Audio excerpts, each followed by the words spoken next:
right, hey guys, how's it going? I'm Will, thanks for coming today. Thanks for coming and learning about VA loans. Let's see, get some tech issues. All right, there we go. There's my face. I'm the partner of military lending at UMortgage. First thing I want you to learn from this is that I've made some mistakes. It worked out in the end. Number one, I'm a basketball fan, so congrats on a great basketball team here at Duke. I know that you guys have a great student section, obviously jam-packed games. This is what a basketball game looked like at Penn. Not quite the same student turnout, but don't worry, you know, we're building it up. Who am I? So I'm from New Orleans originally. I went to the Naval Academy Prep School, Naval Academy. I was in the Marine Corps for 6 years as an intelligence officer. Started a company called Painter with a bunch of other Navy grads. Realized through that I knew nothing about the business world, so I decided to go to Wharton, become an investment banker. Worked at Allen & Company for about a year and a half. The second son was born, didn't want to do that anymore, and needed some mission in my life, so I left that. I started Robertson Company, which is a private equity firm, and we do mostly real estate stuff, obviously. And then about 2 years ago, when I was leaving Wharton, some buddies of mine and I started talking about what Veterans Alliance is. What is Veterans Alliance? We're 12 vets. A bunch of us service academy grads, but to a man, we all got screwed over using the VA loan, and we were like, there's got to be a better way than our friends getting screwed over with this thing. So we started this, and in 2023, we closed out as the #1 VA home loan team in the country. So this should really say, like, what is a mortgage broker and what's a retail lender? And a retail lender is like JP Morgan, Wells Fargo, Loan Depot, Veterans United. They're selling internal products, internal loans, internal rates. What do? You bring me a loan, I then shop it to 45 wholesalers and say, hey, I have, you know, Maggie, she's looking in Seattle, she wants to buy an X value house, like what can you do for her? And they're like, oh, can you do 6 and 1/8? I'm like, well, I got another guy that's at 6, can you beat that? And they're like, we'll go 5 3/4. It's like, all right, sweet. Like, so it shakes out, usually we're gonna be the best rate, like, of that day. It gives us instant pricing authority because we're pitting these people against each other and making them bid for your business, which is nice. Negotiating power, obviously, we can say like, well, so-and-so is giving us a better rate, can you beat them? Voiceover, so what's that mean? So if I was an internal lender, a retail lender, lending internal money, we could never have this conversation. I could never tell you guys how to like game the game, how to build the best package, how to present yourself in a way that makes your loan look like grade A, you know, the top of the line, because I have to be unbiased. Me, I want you to win. I don't give a shit about the bank that I'm getting your money from. I care about you guys. I don't make money on your rate. I don't make money on your loan value. I make money on an aggregate scale. So like to me, it doesn't matter if you're buying $1 million house or $4 million house. At the end of the day, like I just want vets to win. And on the other side, like house is gonna win. Like yeah, you can sometimes eke out maybe a better rate, but like they're gonna get you in somewhere. And usually it's like a $3,500 fee that you never saw coming, and they'll tack that on right at the end. So first, some truths about VA loans. This is my favorite thing. So I get calls all the time like, oh, the VA is loaning me money. The VA is not loaning you money. What the VA is doing is replacing your down payment. So traditionally on a down payment, you're gonna put like between 5 and 30%. The normal is 22 because you drop off private mortgage insurance. What the VA is doing is guaranteeing that 25% to whoever's loaning you money. To the bank, it's a great deal because the bank gets to say, all right, hell yeah, we get to guarantee that 25% and I get to loan 100% loan to value on an asset. So that's why you immediately see VA loans are going to kind of be like 40 basis points below like your standard conventional rate mortgage. And I see some people taking notes. That's good. This is you're never going to get this information again. I'm lying. I'm recording it. I'll send out the PowerPoint and I'll send out the case study later so you guys can review this stuff. So just open your ears, or if you're a tactile learner, you can draw whatever you want. But just remember that the VA is your insurance. Some other things, you can use your VA loan more than once. You can have, so if you bought it previously, you can buy again. You can have more than one active VA loan at a time. As long as it's been over a year or a change in circumstance, lucky for you, coming to school is a change of circumstance, so that's good to go. You can buy a condo. The only condos you can't buy are co-ops, which like I'll talk about later, but like you should never really, in my opinion, buy a co-op because they have like a first tier lien on your property. Like you decide when you get to sell it, who you get to rent it to, if you can renovate it, all that stuff. So like co-ops, even if you're paying all cash, probably not what I would advise you to do. But yeah, condos are good to go. Fixer-uppers, so like when I graduated Warren, I was like, I'm gonna buy the biggest house I could possibly. I'm a guy that goes to the polls, right? I'm like, I'm gonna buy the biggest house I possibly can. So I bought a $2.75 million house, bid off a lot there, and then realized 8 months in, I was like, holy shit, I hate banking. I haven't seen my family in like 6 months. It's like being deployed. I don't wanna do this. So I quit banking. How the hell do I make that payment? Well, I put that as a rental. I wrote an email to the VA saying like, hey, I messed up. I need to get out of it. Is this okay? And they're like, yeah, sure, no worries. And then we used my wife's loan and went and bought a much more modest house that happens to be like, by all definitions, a fixer-upper. Chipping paint, needs plumbing, electrical, all that stuff. That's fine. And the way it works is like, if you get approved for $1 million loan, you find a $750,000 house. We'll give you $250,000 in cash in an escrow account that then you get to take payments out of and renovate the house, which is great.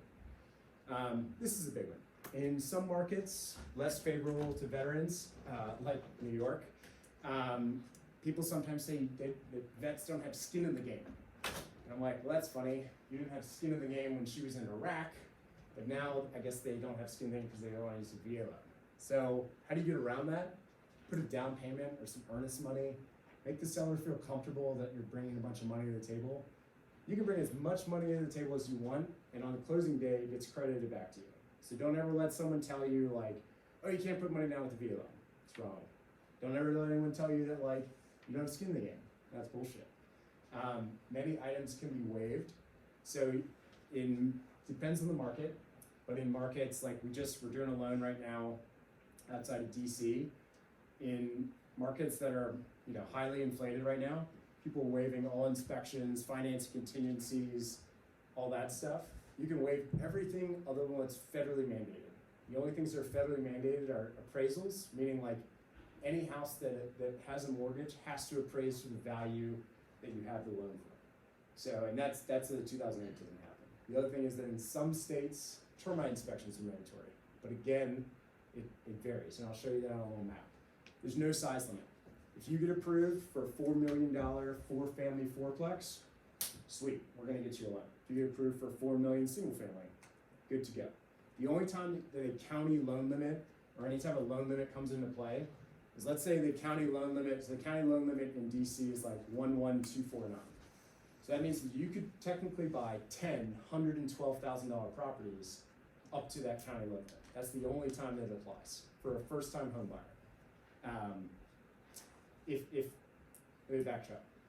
If you buy one $110,000 property, and then next year you buy another, next you buy another, you can buy up to that county limit. That's the only time it applies. If you want to buy four family, like I said, you can buy as much as you want, as much as you can get approved for. VA loan eligibility. What's that? Question for you. Do construction loans, like if I wanted to just buy land and then build on it later, is that possible? Yes. Okay. Let's save your question. Okay, great. Well, let's save it. Sure. That's a really good question and something I get asked a lot. Short answer is yes, and I'll go into detail. VA eligibility. What makes you eligibility? 90 days on active duty. If you're here, you probably spend 90 days on active duty, so we're gonna skip that. What does the certificate of eligibility look like? This is what I did at old Chesty Puller's loan in DC. So Big Dog Chesty wanted to buy a $4 million place in DC. What does it look like? Well, he got charged $1 million in entitlement, and that ate up all of his basic entitlement. And this is where people that will tell you they're VA loan experts get this stuff completely wrong. Like, whether you use me or not, have that person pull your initial qualification. Because like I did one yesterday, and this guy was an Army SF vet, and he had bought like 2 or 3 houses with the VA loan. This didn't even populate. So it was like automatically an error that we had to fix to the VA. So it takes 20 days to send it, 20 days to come back, speed of bureaucracy in government, it's great. But the other thing is that lots of people get wrapped up by this basic entitlement. Your basic entitlement is based on a $144,000 purchase. That means that every vet across the country is entitled to a $144,000 home. Anything over that becomes a secondary entitlement that then the bank has to kind of ask the VA for. It always gets approved, But that's why you see, if this was a $400,000 loan and $100,000 entitlement, you would still see basic entitlement of 0. So don't let that confuse you. It's just like one little intricacy of the VA loan. But like I said, first thing we're gonna do is pour your COV and just make sure that's good to go, because that's the first stepping in the VA loan. Make sure that you're like eligible for this thing. What does it look like if you have 10% or more disability, which if you spent more than 90 days on active duty and you didn't stub your toe or have tinnitus from a rifle going off, good for you. But 10% or more disability gets you your funding fee waived. Even if you don't have disability or if you're active duty, you're paying 2.15% for your first time use. That's like nothing. Put that in perspective, like the average civilian is paying like 5% in funding fees, or not like in fees to get that loan. You're paying 2%. It's $1 million loan, you're putting 20 grand on the table. If you haven't done your VA disability, it is refundable retroactively, which means like, let's say you got out of the military on January 1st, and then on March 1st you bought a house, and on April 1st you got your 10% or more disability. As long as your VA disability is retroactive the date of purchase, you get your house. What does it look like for active duty folks? A gunny of ours at the Naval Academy got a Purple Heart awarded for a TBI, because when he had the TBI, it was not a Purple Heart criteria. He had purchased a home in between the time, and then he was later awarded the Purple Heart for his actions in like 2012. So he was returned the funding fee, which is pretty cool. Not cool that he had a TBI, cool that he has money back. So that's that. Qualify. So there's 4 things that you need to qualify: credit, assets, income, employment, property value, and appraisal. 3 things you worry about, 1 thing you don't worry about, and you just let it happen. So credit, I'm not gonna bore you with what credit is. You probably will have good credit. Even if you don't, like that's the point of talking to a guy like me, so we'll help you work through it. Like, so actually that example I brought up yesterday with that COE, so he had gone on deployment in 2020, broke an auto lease, and never pulled the auto lease from his credit profile. So technically he had been delinquent for 4 years. So his credit score was like 480. And initially I was like, dude, what the hell were you doing? Like, and then I looked into it a little more, I realized that Teachers Credit Union of America, whatever, never dropped off his lease. So for 4 years he had never made an auto payment. So yeah, it looks really bad. But that's a quick call to that credit union saying like, hey guys, you need to drop this off my profile. But like, that's something you need to know like at least 30 days before you intend to close. Just because you want that stuff, the higher your credit score, the better your credit's gonna be.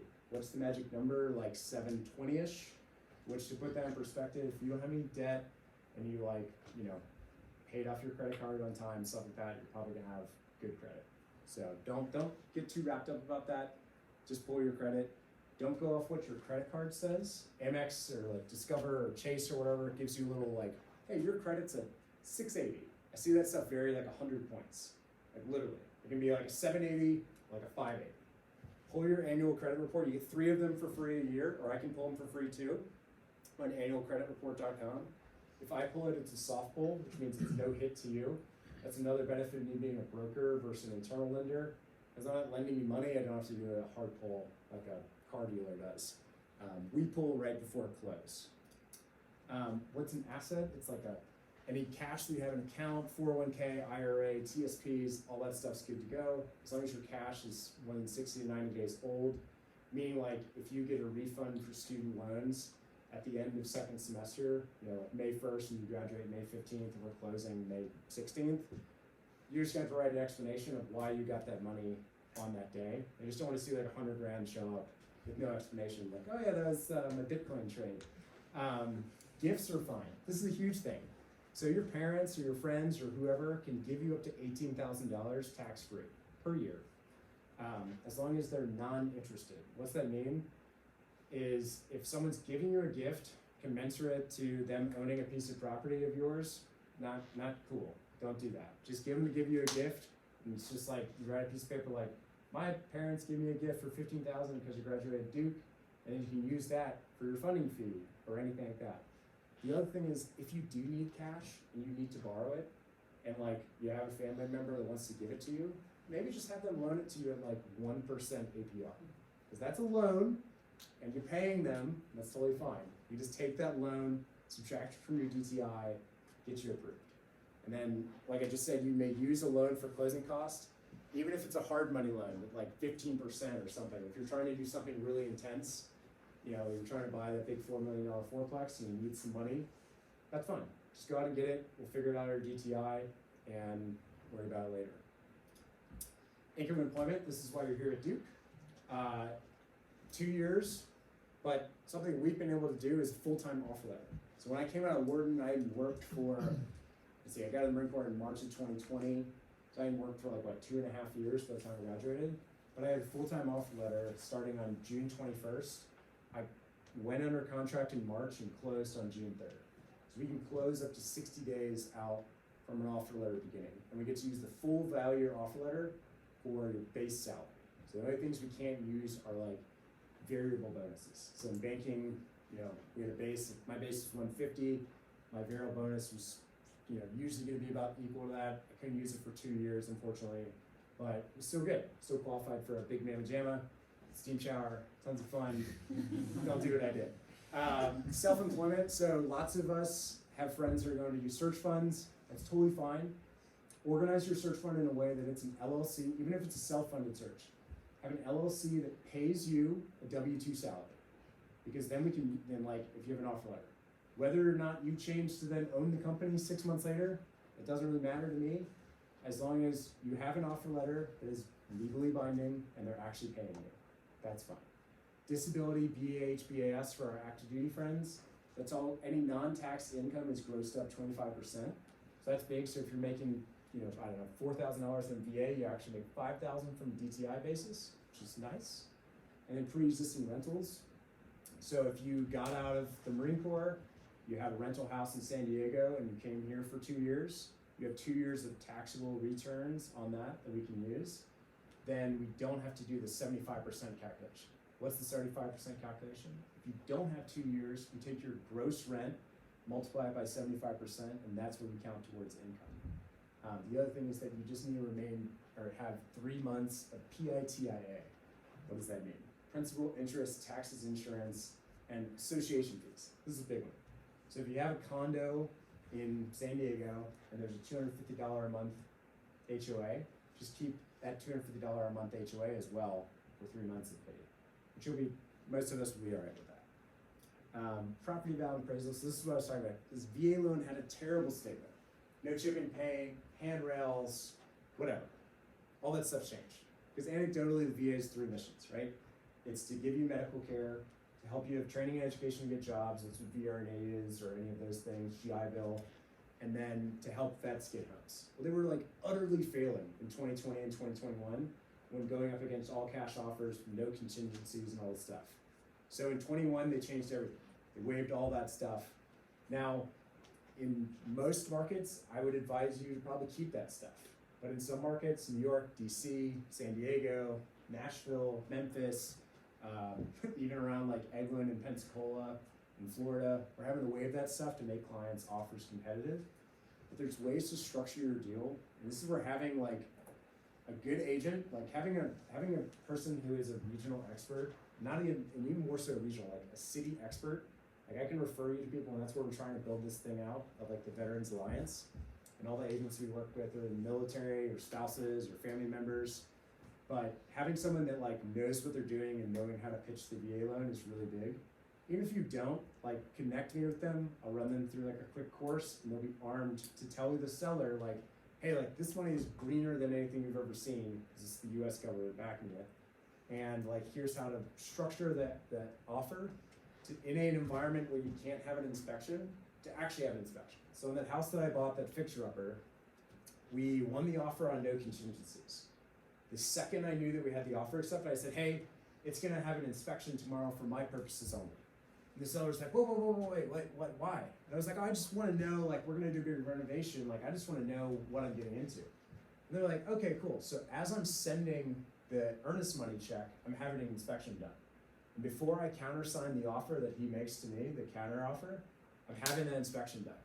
So in reality, it is a contingent offer. Because if the guy came back and he was like, hey, there's termite damage on the south wall, I'm gonna walk away.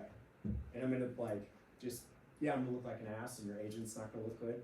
Who cares? You saved yourself, you know, $100,000+.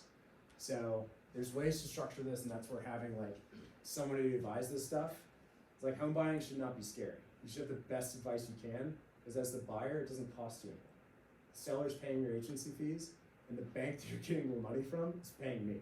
So like have a warden-trained mortgage broker and the best agent you can possibly find, advising you how to make this stuff work. So like I said, termite inspections. So I'll use some technology. I live right here, which is the termite inspection state. I didn't do a termite inspection.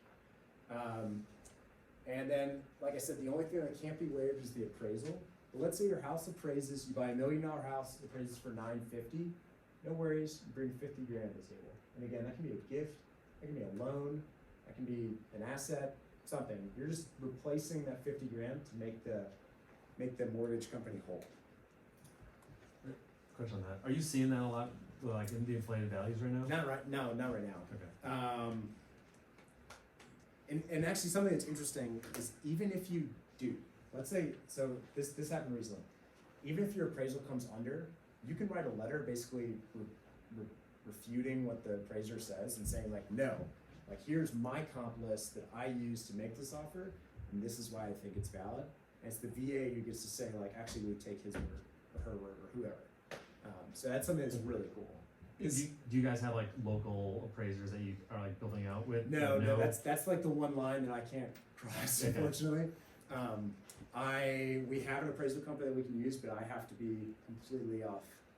I Yeah. can't be involved. That's the one thing. Now, other than this recording that is on YouTube, and whoever you guys tell, you can go to the appraisal.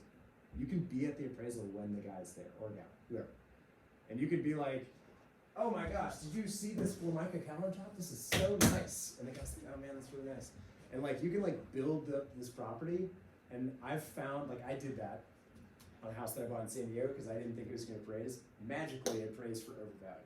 Because you start to ingratiate yourself to them. You're like, hey, I was in the army and I deployed to Djibouti or whatever. And like, this person is going to eat your lunch and be like, oh my God, this guy's amazing. And then probably appraise your house for more money. So again, like that's something that's technically not allowed, but like, what, is the guy gonna yell at you? Like, no.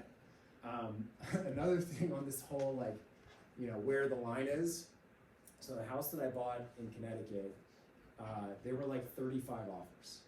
And so I was a VA fully funded loan. Apparently 20 grand behind me is an all cash offer, right? So the seller's agent calls my agent and they're like, hey, like, we're gonna be going with because they have to disclose whether or not your offer was the highest and if you didn't get it. Because that starts to beg some questions, right? Like, why would you not take the highest offer? And they're like, hey, there's an all cash offer we're taking, we just wanna let you know. And I was like, fuck that. So I grabbed 2 cigars and I showed up at the dude's house and I was like, hey, what's his name? George. I was like, hey George, like I'm Will Roberts. And he's like, how do I know that name? I'm like, I'm trying to buy your house. I was like, this is me, this is my story. Well, it turns out this dude grew up with the supply officer when we were at the Naval Academy. So he like loves vets. So as soon as he found out that I was a vet, he was like, oh dude, house is yours. And he only made me put down $20,000 for earnest money, which to put that in perspective, in Connecticut and New York, it's 10% normal. So I would have been bringing 150 grand to cash to close. And again, that would have been returned, which is not a big issue, but just like not having to come up with $150,000 is pretty nice. And that's again, just like flexing on that rule. Underwriting. So the only thing that we can't work through is residual income. And you're not gonna hit this. What we see people hitting this on are like, lower enlisted ranks trying to buy like some big mamma jam multifamily. And they're bumping up against this like $1,400 a month. But that's something we're gonna know pretty early on. And I'm gonna tell you like, hey, your residual is looking a little low. Because if you go above DTI 41%, then you need 125. But like, I'm gonna tell you pretty early on if you're gonna hit that. Basically, they break the country down into 4 parts, and the only things you need to remember this is they consider that the western side of the country and the northeast the most expensive, Midwest and South are the least expensive. What I find interesting about this is I grew up here in the boot, and I never knew that Delaware was in the South. So that's some geography that the VA, I guess, does, which is very interesting to me. Debt to income calculation, what the hell is DTI? So you're gonna hear me say things like front end, back end. All that you remember is front end is just your mortgage. And that's what you're gonna look at to like decide what kind of like, how risky do I wanna be? How big, much of a house do I wanna buy? That's front end. Back end comes into an individual house, individual day, individual rates. It's very like specific. And that's everything. That's your loans, your bills for your house, any recurring childcare expenses. So what's a recurring childcare expense? You've taken a loan to pay for their high school education, middle school, lower school. That's a recurring debt that has to be paid in order for you to continue to live your life. And then one thing that we get to do is called manual underwriting. So I get to talk to the underwriter and talk through your profile. So I get to say like, hey, Timmy's going to Citibank in New York. He's gonna make 175 base. He's most likely gonna make another 175 in bonus. And by the way, like he's got a $60,000 starting bonus. He's applying for disability. He's gonna make $2,000 extra on that month. And it doesn't like change your DTI legally, but it gives that person that's guaranteed, that's like writing that check for the loan or putting their stamp of approval on it, like a little bit of like comfort. They're like, okay, like they're at 55 or 70% DTI, like now they're at like 40. Like, okay, sweet. Student loans, lots of us have them, I had them. It's not a big deal. You take your value of your student loan, multiply it by 5% and divide it over 12 months, which is super fair because you're actually like kind of underneath what your payments are gonna be. Loans and leases with less than 10 months. So if you bought a car and you have 6 months of lease payments or loans left on it, we don't worry about it, unless it's significant. What's significant? Like you bought a Ferrari on deployment, it's $4,000 a month. Unfortunately, I have to count that. Probably shouldn't have bought that Ferrari. Spousal debt, and this kind of leads into a tangent. Sometimes I'll advise you to leave your spouse off the loan. Why? Because in some states, it's not community property. So like in, let's see, where did I just do it? In Florida, that's Virginia. I just did one in Virginia where the spouse had a bunch of student debt, the husband did not. Doesn't matter. She's still gonna be on the title of the home. So like what you sign the title as and what you write the loan as are two different things. But what this allowed them to do is take off like $150,000 debt on her profile and just use his income and his assets, and then technically they're joint property, but like his income, his assets to qualify for the loan. So what it does is it made them look like they had like 25% DTI, giving them a better rate, all that stuff, easier closing. And like sometimes if you're not trying to push to the polls, and you just wanna buy like a very comfortable house, I'll probably advise you just to use one of your incomes. Because again, it's one credit report, if you're both vets, one VA loan, like all this stuff. And what this does is, so like, let's take my friend Jeff, just like a guy I was just talking about where we're not using his wife's profile. So she's also a vet. So they wanna buy this house and they wanna test out DC. And it's a great house, like I lived in DC, I stand by their decision. But let's say a year from now, they're like, hey, we really love it here, we wanna go buy another. Well, cool. His wife, Jamie, has a totally unencumbered debt to income profile, totally unencumbered credit profile. She's never gotten a loan officially, even though her and Jeff just bought this house, right? So that's a great way of then the next year, after she's paid off this debt, because it's really not that much, like they have a plan to pay it down. Once she's paid it off, sweet. Like we're gonna buy another house if they want, or if they're gonna buy another house, it's gonna be a smooth sale application, again, one person. Childcare, so childcare always counts to that residual number, so remember that like $1,500 a month that you need, which sometimes counts towards DTI. Why does it sometimes count? So any recurring childcare expenses. So again, you took a loan, or you have like your child's going to school and you're paying like a monthly set rate for their tuition, that counts towards DTI. Otherwise, there's just like a child, if they're like 2 years old and hanging out at home, you have a nanny, that like factors into residual. Commuting costs, this is my favorite one. So lots of us work in remote or hybrid positions. What do you think the max distance that you can drive per month before I have to say like, hey, you probably don't live in that house and work in, you're probably not living in New York and living and working in SF. What do you think the max distance is that you have to drive? per month? Just total guess. Just take a swag. Maggie. I'm just thinking like commute wise, like so per month, 100,000 miles. 100,000 miles per month? What are you, a long haul trucker? It's You 4,500. said SF to New York. No, so yeah, I'm yeah, like, I okay. skewed your, I pushed you to the hole there. It's 4,500 miles a month. So if you're driving 54,000 miles a year, I'm gonna be like, hey, you probably don't wanna do that.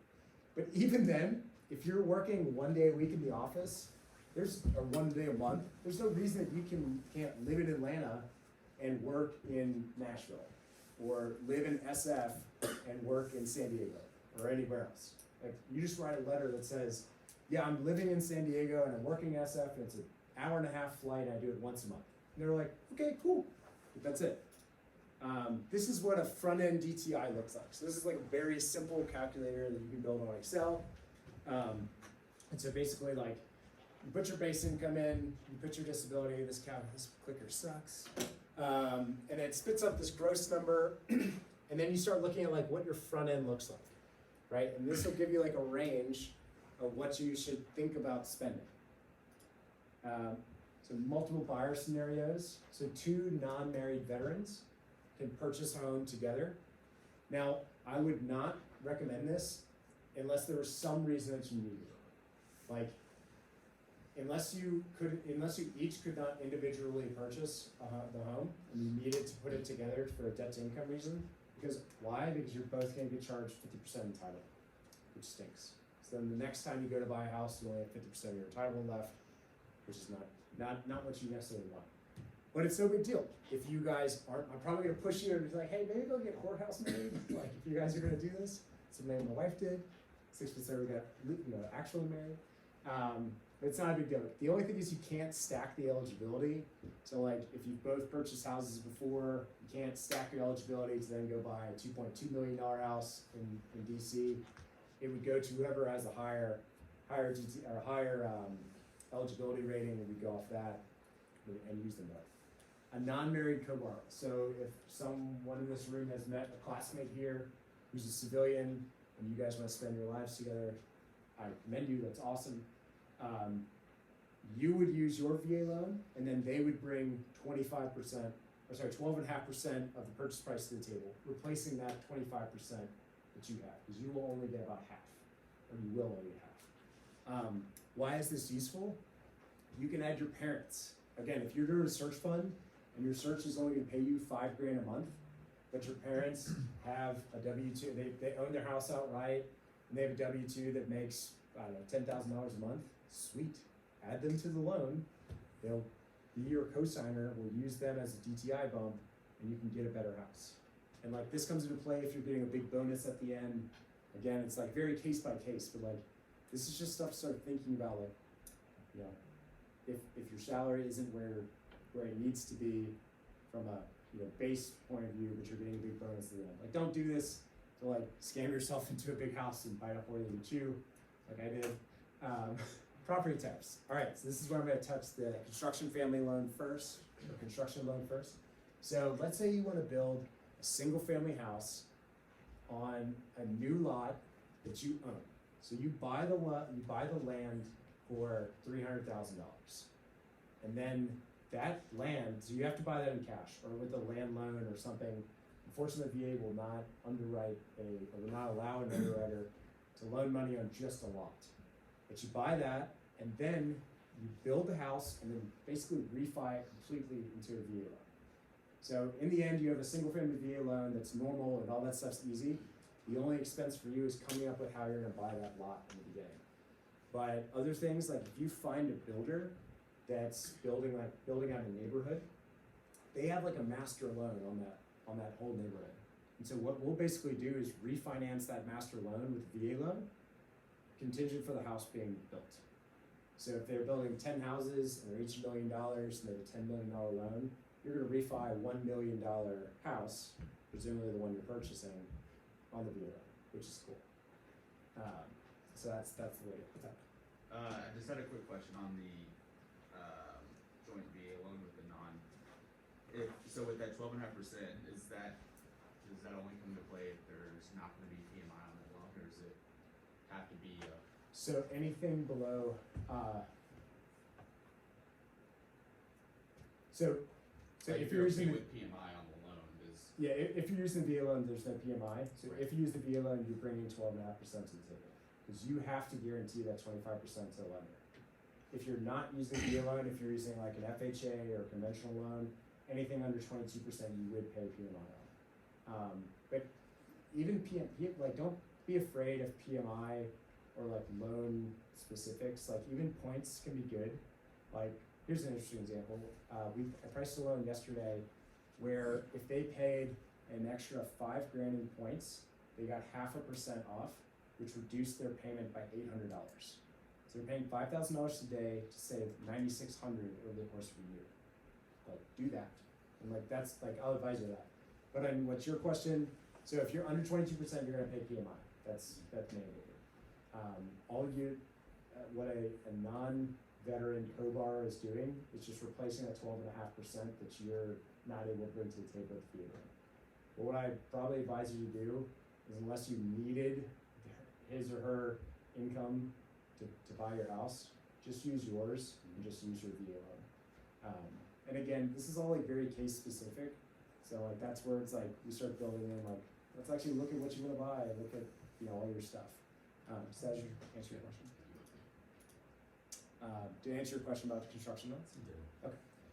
Okay. So primary use of the VA loan is for a primary residence, for a vet, his or her family, all that stuff. You're supposed to occupy within 60 days. But again, like, let's say you graduate May 15th, you're gonna occupy June 1st, and then your job gets delayed until August 1st. Like, that's fine. Like, you just write a little letter. Like, don't just come knock on your door and be like, why are you not here? Like, they're not gonna like foreclose on your house. When do they actually nab you and catch you? We had a guy buy 5 houses with the VA loan in a single year. And so I bolded change in circumstance. So he bought like, I think he bought like a $150,000 house in Virginia Beach with the VA loan. 30 days in, he's like, oh, this neighborhood is really dangerous. I'm gonna move. And he moves like a mile away, buys another. And 30 days later, he's like, oh man, it's really dangerous. Buys another, like mile away. So he buys 4 of these with the VA loan. And then he buys the 5th with the FHA. The first time home buyers assistance loan. Like, they're probably gonna check if you bought a house before. Which, it's fine if you own a house. You can use the FHA loan, but don't be house hacking this, because they will catch you. So, and he used, all 5 loans were from the same lender. Brilliant. He was a Navy grad, so I take ownership of this guy. So they call him and they're like, hey man, you owe us $750,000 today, or we're gonna foreclose on your house. And so he called us and we like figured it out, and we got him into like an investment property loan that wrapped up all 5, and it was all good. But he's still like, when you talk about like a pucker factor, like I've never had a couple of $750,000 on the day, but it's tough. And yeah, so it's supposed to be your primary residence at the time of purchase. Again, stuff can change. I have a friend, he bought in Dallas, he's gonna be a JP Morgan banker. He's from New York, he was a Marine, he's not a Texan. So he moves down to Texas and he's like, holy shit, I am out of my element. So he's there for like 60 days, moves, buys another house with the year loan in New York. Change of circumstance. And all that happens is you write a little email, or basically you're just explaining at the time of closing on your next property why you're leaving. So for me, so I bought my house June 21st. My son was born February 21st, my second son. And I was like, I don't want to do this anymore. I went on paternity leave. I thought about life. I was like, I need something with more mission, purpose. I just don't want to be a messmaker. So I decided to, we moved, right? So on the date of closing, I write a letter, a little email. I'm just like, hey, like I bit off too much. We're selling this house. We're buying a more modest house. My wife is gonna, help with the kid. We're like stay at home with the kids.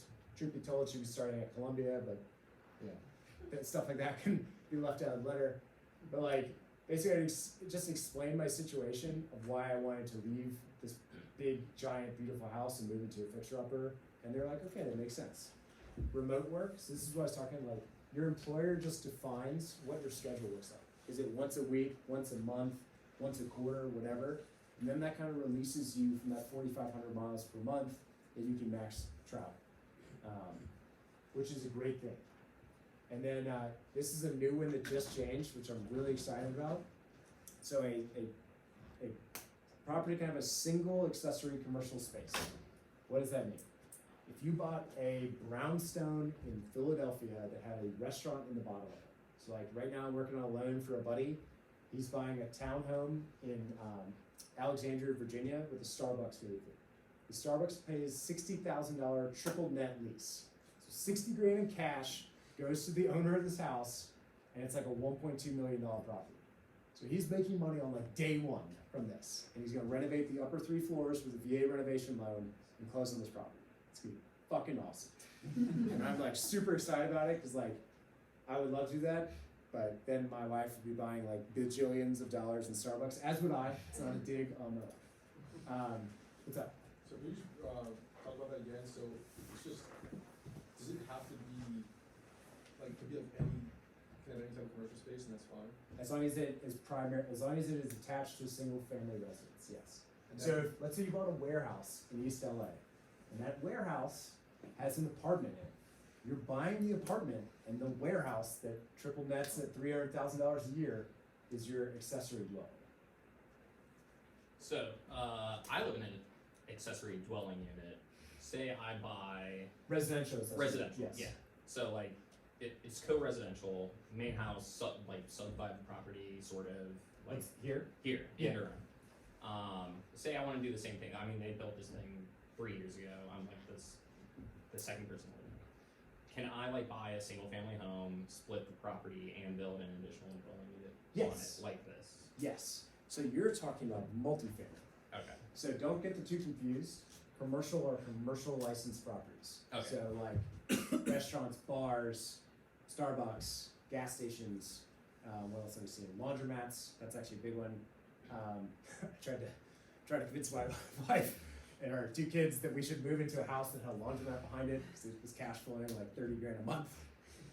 No, not gonna happen. What you're talking about is multifam. Multifam all day, up to 4 units. And why 4 units? Because over 4 is a commercial property. So that's why, again, the commercial property is only 1 unit.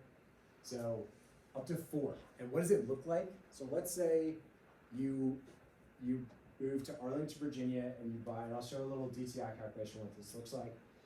Actually, let me come back to it. So you must occupy 1 as your residence. So you buy 4 of them, right? In this scenario, you must occupy 1 as your residence, and the other 4 you get to count 75% of the rent towards your DTI. And this is just to close, right? Like you're actually collecting all that money, right? So your DTI is going to be less, but this is just their way of building in a residency factor of 25% or 75%, which is honestly really conservative. On my house, I've had like 100% residency. It's been awesome. What do you need to do this? You need the likelihood of success as a landlord. My dad was a lawyer for 55 years, so I thought about going to law school, but I hate shit like this. What is the likelihood of success as a landlord? Is it like being a platoon commander in the Army, or like, you know, flying a helicopter in the Navy? Like, yeah, probably. Like, probably gonna be likelihood of success is gonna be high. But you need cash reserves of 6 months. So if your payment, so I'll show you this example. Let's say your payment is $8,000 per unit. So it's $32,000 gross. You need 6 months of that. You need $180,000 or whatever in cash set aside at closing. Big word, at closing, for you to have in reserve for your property. And then another thing you have at closing, and that was a foot stomp or a hand clap for a reason. You have a property manager. So if you don't have experience managing a rental, so you don't have another house that you've been managing for 2 years, then you have to have a realtor or friend or homeless guy on paper that is going to manage your property on the date of closing. On the next day, homeless Joe gets fired. Damn, I guess you're gonna figure out how to manage that property. And then again, for rental income calculation, we just count 75% of the rental income towards your effective income. So what does that look like? So this is that same GTI calculator, and all this is to show you is that if you're looking at a $1 million single fam, it's a $3.3 million multifamily. And what does it look like otherwise? So you buy that first property at $1 million. Your payment's 8%. You obviously don't collect rent from yourself. Eligible rent is none. Your gross monthly incomes, this is on a $250,000 salary, 70% VA, which is like 17, 16, plus a 25% plus up. You have no debt, 7% APR, 1% property taxes, 0.675% insurance. Those last two are highly variable for the area, but like this is just kind of rough numbers, just to get you thinking. So you buy the first one, and you're like, or rather you look at the first one for yourself and you're like, man, this would be really sweet to have a second. So then you find the second in the same spot that can transact at the same time. And then you find the third. And then the fourth bumps you over the back end DTI of 70%. 70% is the federal limit that we can get you under in that. Technically 69.9. So you're just like, all right, I guess I just have to have $3 million in property. And then you're bumping your income up $12,000 on the DTI point, but in reality, you're collecting an extra 16 grand in rent. It's going towards your payments, right? But like, it's pretty nice. So you're reducing your cost, paying off $3 million asset. So like, what does this look like in real life? So when we sold that big house that we moved out of, and this takes a very specific market. Like I don't lie to you. You gotta find the market that this works. Where does it work? Like vacation rentals, like Denver, SF, San Diego, LA, Nashville, Greenwich, Connecticut is a big one. Like New York area, Boston. There's probably stuff here. We looked at stuff in Charlotte. So we thought about moving after I got out of banking. But so what did we look at? We looked at this place in Stanford. It was $3 million. And on day one, the rent roll was $21,000. My payment would have been 19 grand.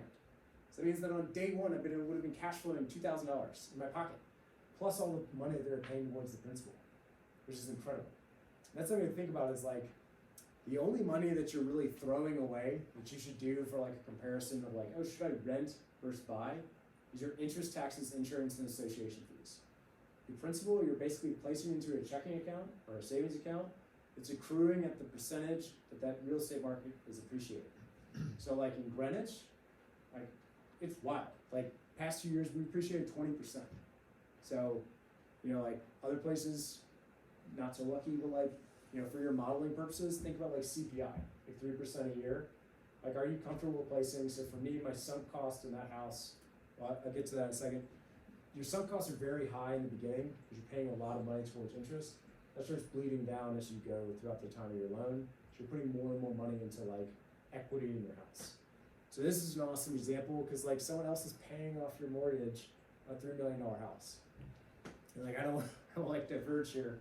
Like I got out of the Marine Corps and decided to go to Warden because I wanted to give my kids something great and be like, hey guys, if you want to go work for the Red Cross, sweet. Here's a $3 million rental house that earns $16,000 of income per month. Like go save elephants in Africa or go do something really cool with your life. And don't go be an investment banker. Like that. So this is my purchase example. So again, like learn from this.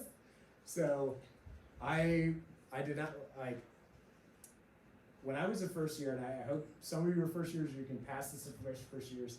I was like, okay, I'm gonna go to New York. So I was stationed in California for 5 years. I love California. It's a great place.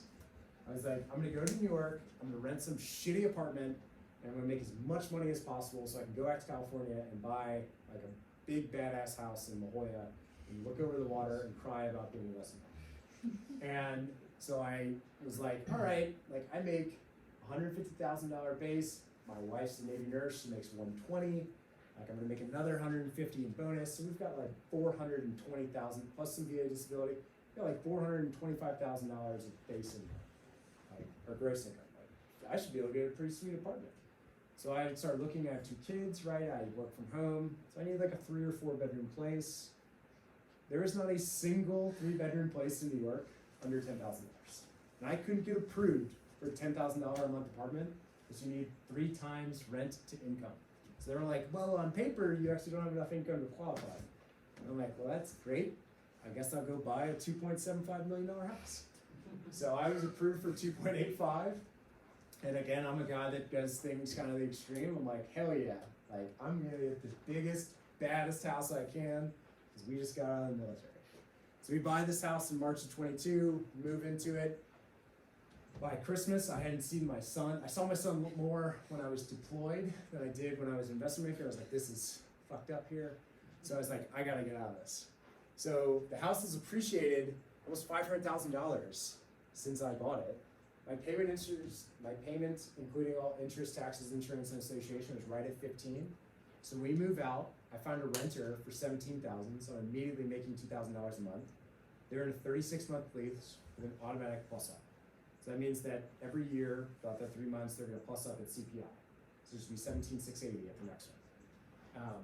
And that's a 6.38% cap rate at present market value. To put that in perspective, like a good cap rate's like 5.5%, so I'm already beating that.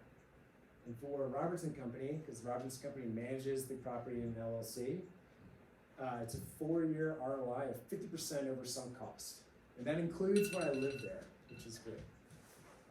And like people are like, oh, well, you're only making money because you moved out of the house. Even if we stayed in the house, I would have made money for 4 years. I would have made like $110,000. So like, again, this is a specific example. You know, like, could I have told you that the house was gonna appreciate 20% in 4 years? Like, no. What was the metric that I used to find the house? I'm a believer in Whole Foods. I think that Amazon is incredible. I was an operations research major. Amazon is really good. Like, they're gonna figure out a way to make money. They own Whole Foods. You find a neighborhood with a Whole Foods, I guarantee that you're gonna do well in that real estate market. What's another thing I look for? 10 out of 10 private or public schools. My house is across the street from a 10 out of 10 public school. So I'm like a very bearish, downtrodden, like I never believe the market's gonna perform well. So what do I think? I think that people are paying $45,000 a year for private school are probably gonna start valuing houses in 10 out of 10 public school districts a little more than they do the big mamma jammas outside of those places, which holds the value if in a downturn market. So that's stuff you start thinking about, like, and that's mine, right? Come up with yours. I have another friend, I just talked to him, he had a brilliant idea. Did you talk? No. He draws 2-mile concentric circles around Core Power Yoga, Trader Joe's, Whole Foods, like Starbucks, like every little like millennial thing. He just draws like a 1 or 2 mile circle and then finds the house that intersects all of this. And he's like, that's the one. And it works. They have 6 of them. It's like, that's awesome. But he just bought all of them with the VA. Actually, he's bought like 4 of them and then refined. That's another thing that I didn't touch on in this that's really interesting. So let's go back to my purse example. So I'm already like 3.2 of 275, like, and the principal I've paid down. I could refi my house if I didn't have my spouse's VA loan. I could refi my house, unlock my VA loan, and immediately go buy another house without any encumbrance to my VA loan. Like they would wipe my COE, my certificate of eligibility would be blank. I could go buy another potentially $2.75 million house in Greenwich and earn another $17,000 in rent. Well, after I lived there for a year, unless I had changed of circumstance, and I didn't just say like, oh, I don't like this neighborhood. But yes, it's just stuff to start thinking about. It's really so. I'd love to do a case study. So this is a little survey. So it's like there's some stuff up there for me. You know, I'll send you an email after this with like the slideshow and stuff. But then it's like, how much money do you think you're gonna make? Are you married? How much money does your spouse make? What do you think about buying? Where are you thinking about buying it?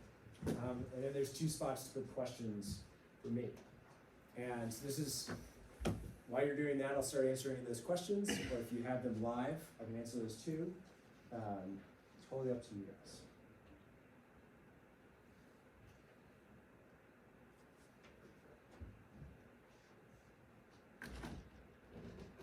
All right. Does a VA loan put you at a disadvantage with competing against other offers? That's a $1 million question. If it is properly briefed, no. If someone that doesn't know what they're talking about briefs the VA loan, it will screw you. And I would say 25% of my day is spent talking to sellers agents and telling them just how powerful the VA loan is. Because it is going to close. Like, I don't own $1 billion bank. If I did, the person that I am not gonna screw over is a veteran of the armed forces trying to buy a house. Like that is going so bad. So, and the other thing is the VA like really wants this thing to get done. Like they like really, really, especially since 2016, like really want to do well with vets. So if it's briefed well, there's no disadvantage. The only disadvantage that I could ever see is that down payment thing. But again, like just put as much money as you need down to show that the seller that you're referring. If that's 100% of the purchase price, that's fine. We'll write you a check on closing day for the purchase price of the house.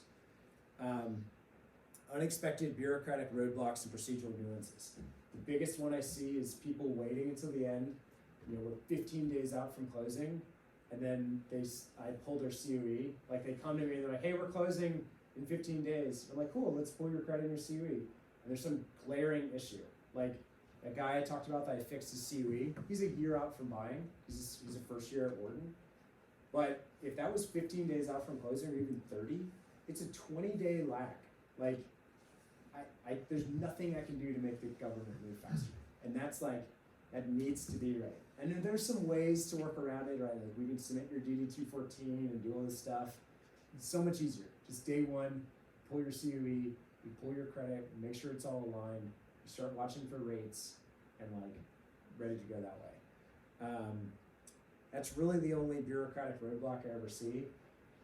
Other than maybe if you're trying to get a condo association approved, we do go to the VA, but it's a very quick process. We've done it so many times. We actually, Veterans Alliance was the first mortgage team to have a condo approved in New York City, which is pretty cool. It was for a Naval Academy grad who works at Google, and it's a really badass condo. And it was basically like, and technically my house in Greenwich was a condo too, but there were others that had been approved. And all we did was submit the condo association paperwork. VA looks at it. They just make sure that the condo association doesn't have any right to tell you when to sell or renovate or anything, like that they don't have ownership of your property. And that's honestly, like, that should give you a warm and fuzzy that like there's someone else looking out for you. And really that's what the VA is doing in all their checks. Like they're gonna look at the appraisal, right? And like they're gonna look at, like if you do submit an inspection, they'll look through the inspection. They're just kind of making sure that you're not gonna make a mistake. Because again, like they're there to serve. VA gets a bad rap, but actually, like, especially now having worked in this job, I'm exceptionally impressed with VA. How much will you have to put down? 0, unless you want to. I don't know why you would want to. It doesn't really help your rate or anything like that. You know, even if it comes to like buying points, if you just look at what, so like S&P last year performed at 25%, 26%. Unless you're saving a shit ton of money, keep as much money as you can in the market and use as much value of the VA loan as you can. The only time you would ever bring something down, like a down payment wise, I almost wrote it on the screen, it would have been bad. I'll write it over here. Is let's say that you bought a house and you used $150,000. Let's say you bought a house in 2020 and you used $150,000 of eligibility. So that means that you bought a $600,000 house, right? So then now in 2024, you want to buy a $1.5 million house. So we're gonna make this easy numbers. You want to buy a $1 million house. So you need $250,000 of eligibility, right? So if the county loan limit, in this example, if the county loan limit is $1 million,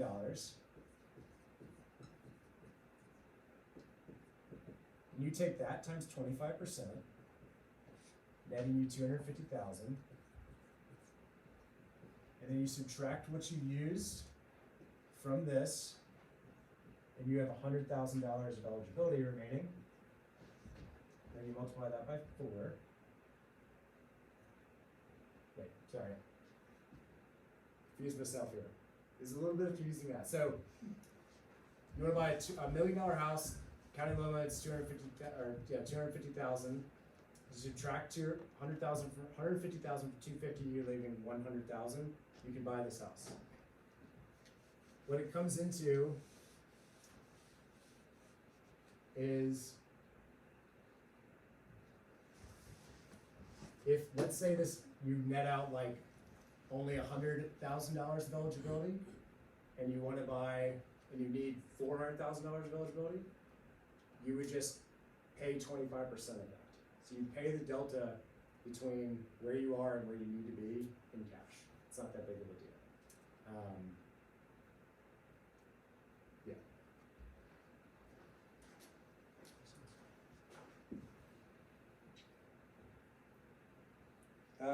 How much does your DTI impact interest rate?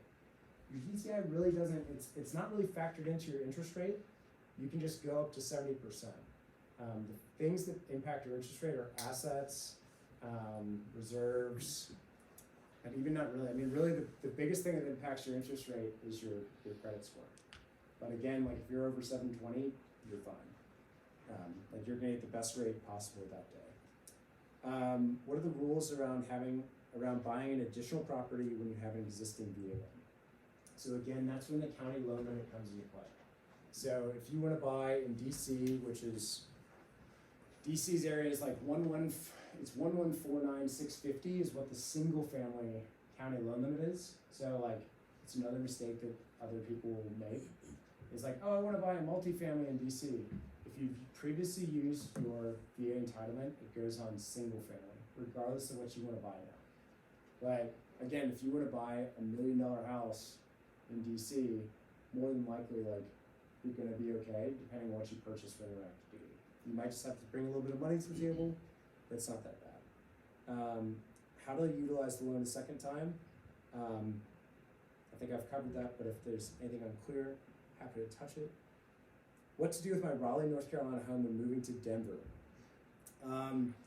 So if you think that your market rental can cover at least your interest, taxes, and insurance, then I would tell you to keep it. If it covers your entire loan rate, like I don't see a reason to sell it, unless for some reason you really needed all of your VA funding fee. Like, and again, it just comes into specifics. Like, let's say that you bought a $500,000 house here in Raleigh, and it's appreciated to $750,000, so you have $250,000 of equity. So you can take a HELOC on that $250,000 of equity, as long as your combined loan to value does not go over 90%. And so like, I would refer you to someone that does a HELOC, which is usually like a local credit union, or like whoever owns your loan would probably be willing to take a second tier position. And then you would get that cash. So again, like you have 250, let's say you take 100,000 of it to put towards the delta between the two that I talked about. So you're buying a house with no money down, and you're just paying off those two loans. So it's factoring into your DTI, but like, that's a reason, like that's not enough reason to sell that house if it's earning good rental income. If it's not earning good rental income, sell it, move on, like not worth the headache. That's my personal take. Like you're gonna be super busy after grad school. Especially if you're moving, in this example, you're moving to Denver, like that's a hike. Like for me, I still live in Greenwich, and like the house I bought was new build, it was built in 2019, but I'm still there like once every other week, like fixing stupid stuff, light bulbs, whatever. If you're paying a management company, you're paying like 7 to 10% there, that stuff starts to, eat at you. And again, it's just something to think about like case by case and figure it out. Are there options to close greater than 60 days out from a start date? So I can't close your loan 60 days out from a start date, meaning that if you're starting your job on August 1st, the earliest that I can close your loan is June 1st. Unless you have like $1 million, like this is a blown up example, but unless you have a shit ton of money that you're gonna be able to pay, that I can show that you're gonna pay that like for like a year. Like I unfortunately have not seen someone with enough assets to be able to do it, but I'm more than willing to try. 60 days is usually where they're like, this is the place we feel comfortable with. Because realize for them, they're taking a lot of risk, and you're just giving them a sheet of paper that says you're gonna have a job. Whether or not you actually show up to that job or not, like that's on you. So 60 days is usually it. But how do you get around that? So on my personal example, I found that house in March. I didn't close until June. Why? Because the first thing that you need to do when you're negotiating in any housing situation, but especially a competitive one, is find out as much information as you can about that person. So I was an intelligence officer, I'm predisposed to dig into people. So I found out that the seller was a school teacher. So I also found out that she was finishing her job, because I was told by her agent that she was retiring and moving to Florida. So I knew that her school was closing like May 15th.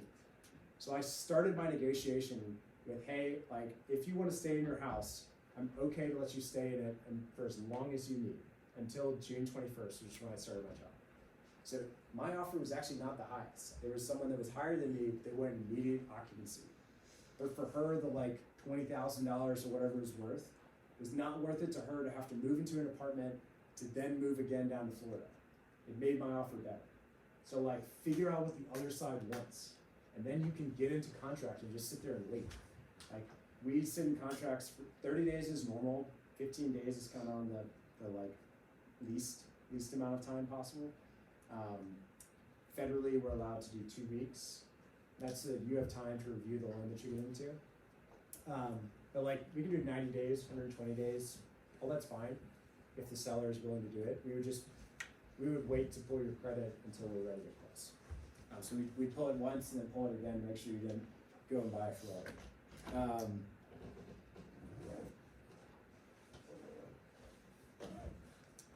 There's a personal question there. I will send that to you in an email. What are rates looking like right now? A lender who gives you a rate is a bullshit artist. I'm gonna tell you that straight out. I could tell you something. I can tell you I'll get you 4.5%. What does that mean? Like what does it mean if I tell you 4.5%? I mean, yeah, I mean, it's amazing. It sounds amazing, Yeah. right? And then on closing day, I hit you with a $50,000 like coupon payment. It's like, oh hey, got you that 4.5% rate. Any lender who's willing to give you a rate before you've locked a loan is a bullshit artist. Like, watch out for that. What you can do is like, you'll hear people, not me and my team, because again, like, I don't really give a shit. Like, we'll be all right. But you will see people like, oh yeah, I'll give you 5 3/4. If they lock you at 5 3/4, take that.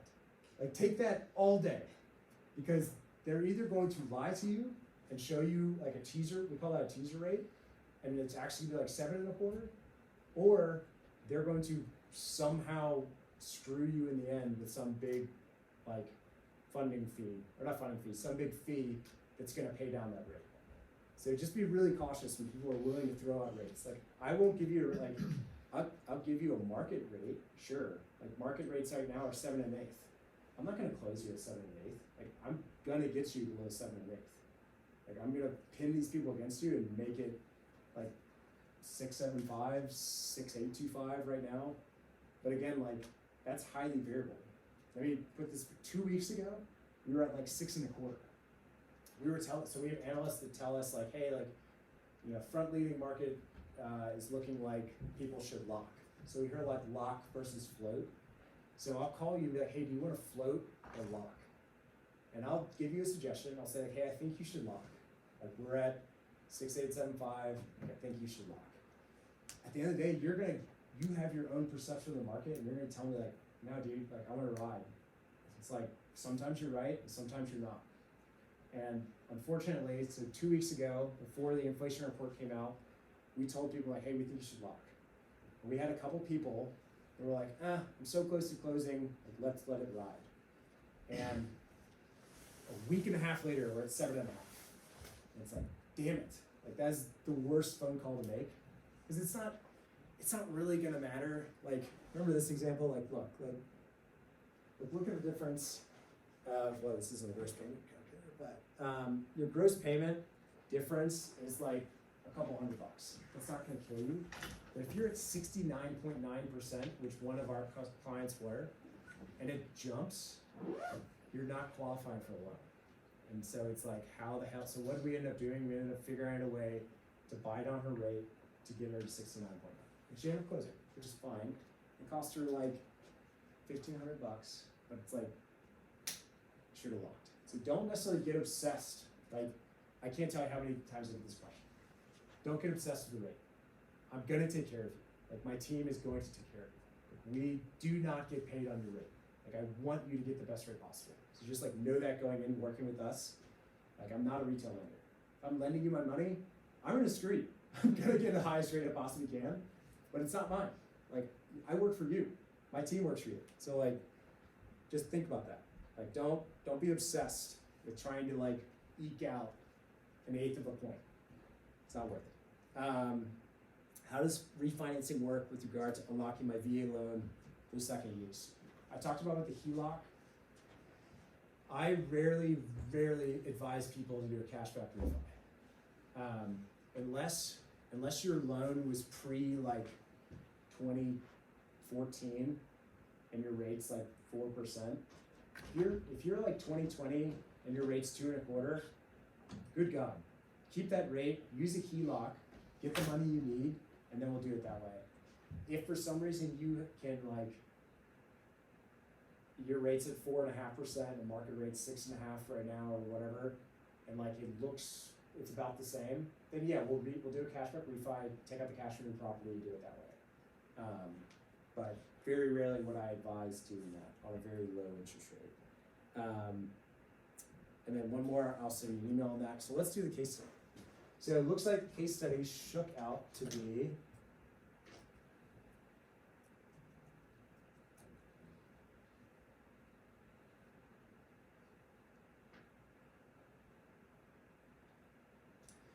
all right. So I love this because I love seeing what people are thinking about it.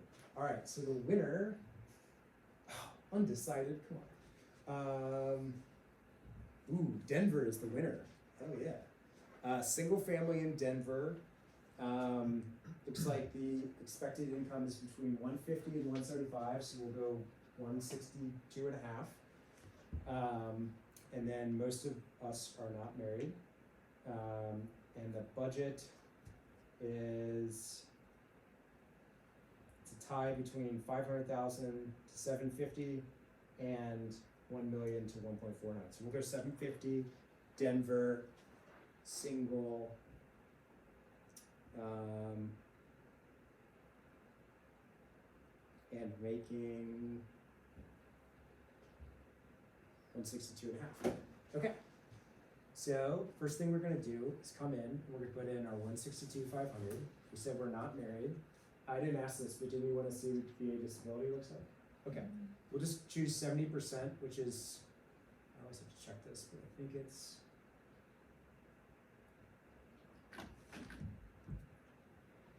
$17,1627. Remember, you get that 25% plus up there, so your gross income is $15,687. Do we want student loans? No? Okay, no student loans, car payment. No car, but you do have a Peloton, which you're millennial. And then you come over here and you start looking at what is it reasonable, what do you feel comfortable? This is your comfortability rating. So this is your front end DTI.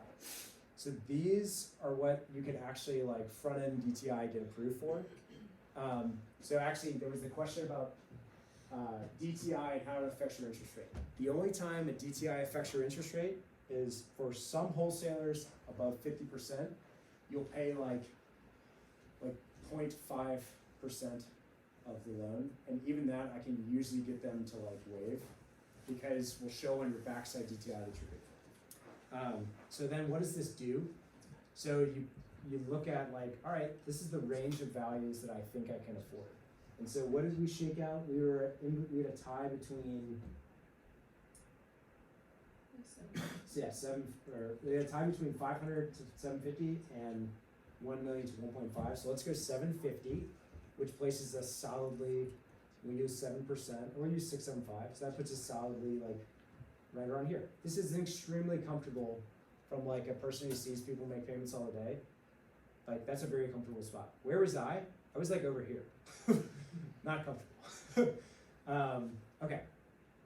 So then let's go check out what in Denver, North Carolina. Sweet. Visitor.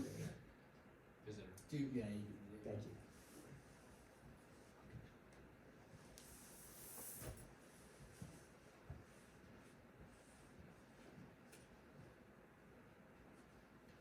Beautiful.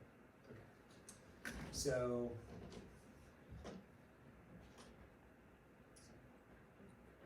let's look, we're gonna do this, we're gonna go like 700 to 800. And this is just like, this is just what I would advise you, like there's always gonna be a little bit of creep, right? So like you might pick like, oh, I wanna be right here. There's always some natural creep. Don't get pulled by that.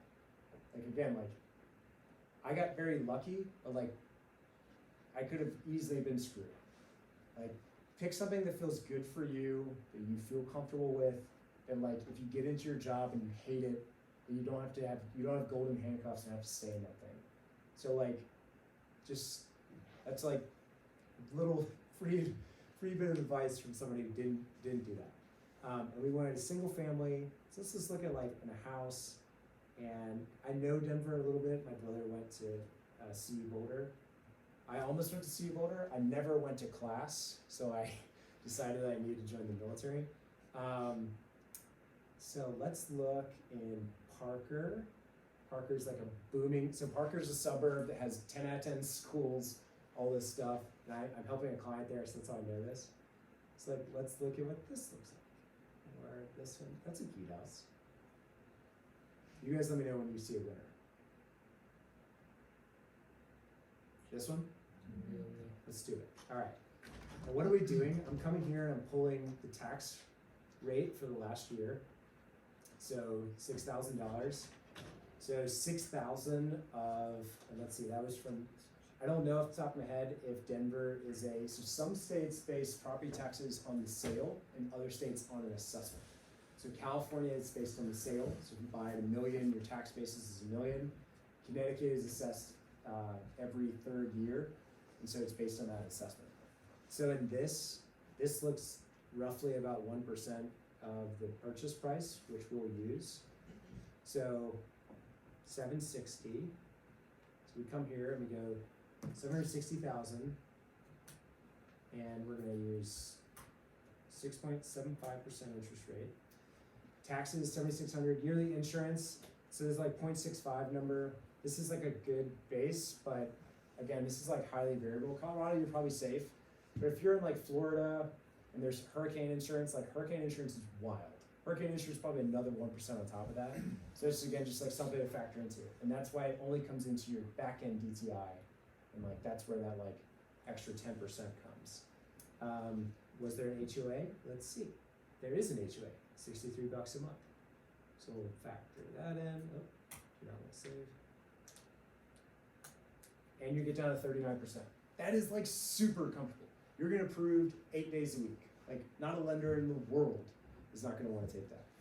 Well, what's up? Have you dealt with anybody who has 100% disability and then does not pay property tax and it affects this guy? That's an excellent question. Unfortunately, so this is where that manual underwriting comes in. So let's take, where did I just do that one? That was in Texas. So this dude bought a house in Austin and he was like right on the edge. I'm trying to remember the exact, I think he was like a 1.5 townhome like on, what's that street in Austin? I was stationed in Corpus Christi, so I went to Austin a fair amount. But yes. So it was like right downtown, like sweet spot. And he was at like 68% DTI. And so we're there. But we're like, hey, he's 100% VA disabled, he's not paying property taxes. Well, in that particular area, property taxes were like wicked high. So it immediately verbally dropped his DTI down super low, and it got approved. So we still factored in, it's still all there, but obviously that guy will never pay property tax. So it's really good. For those that don't know what he's asking about, certain states, and actually I have a list, but it doesn't really matter. It's if you Google it, the VA will have it. Yeah, exactly. It's like Hawaii, some ones that I'm like gonna go off the top of my head that I've done: Hawaii, Texas, Florida, South Carolina, Virginia, Maryland, New Jersey, Montana, Wyoming, and certain states have certain rules, right? In South Carolina, it's up to 5 acres. So anything over 5 acres, and it doesn't include the house, is taxable. So like your farmland would be taxed. It's an incredible advantage for 100% disabled vets. So, yeah, that's that. I'll send the spreadsheet out to you guys. This also shows like what a multifamily looks like. So in this example, so like let's look at what that would actually look like. So we'll go here. Let's do a townhome. Actually, sorry, multi. And so first off, let's figure out what we could qualify for a multi for. So let's just assume we wanted to stick with that 750 number. And our payment on that would be, let's call it $6,000. So, and we're gonna rent it for, I don't know, let's see if Zillow will give us a rent estimate on that one.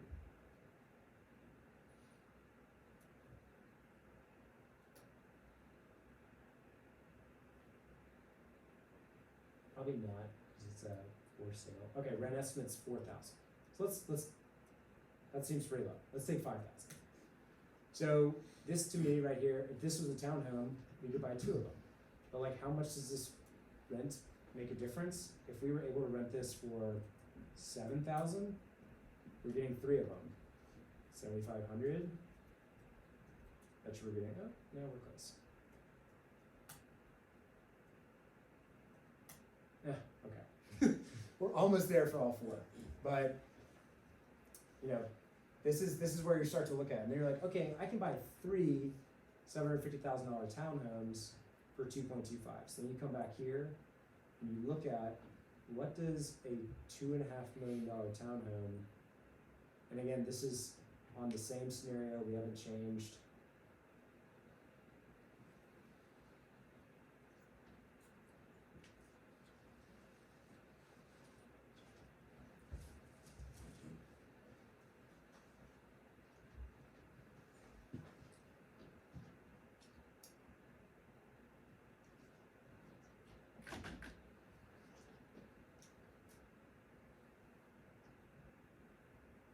So see, this is what I'm saying, like, this is a great market example.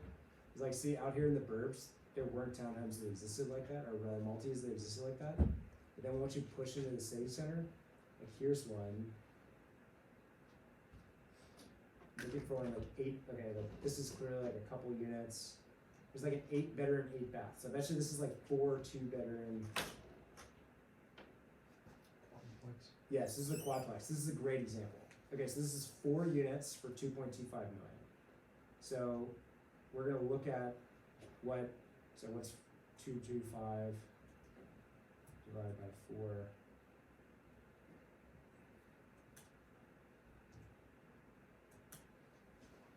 So we're coming here, and then you're gonna look at like, all right, what does my rent roll need to be in order for me to afford this? The other thing is you're coming here.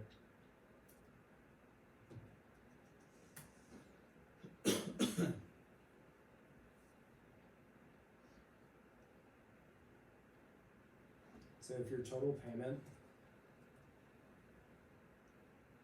is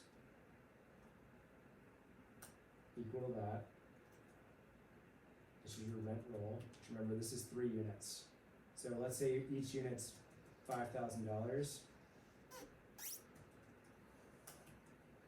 You get to count 0.75 times 3 times 5,000.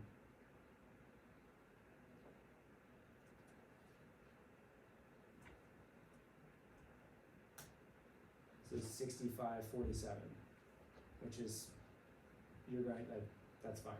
Because then you're taking how much you're making, so like gross rent income.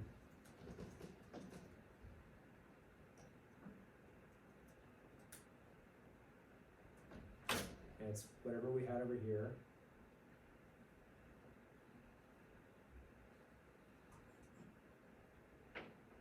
Plus that number. And then your DTI.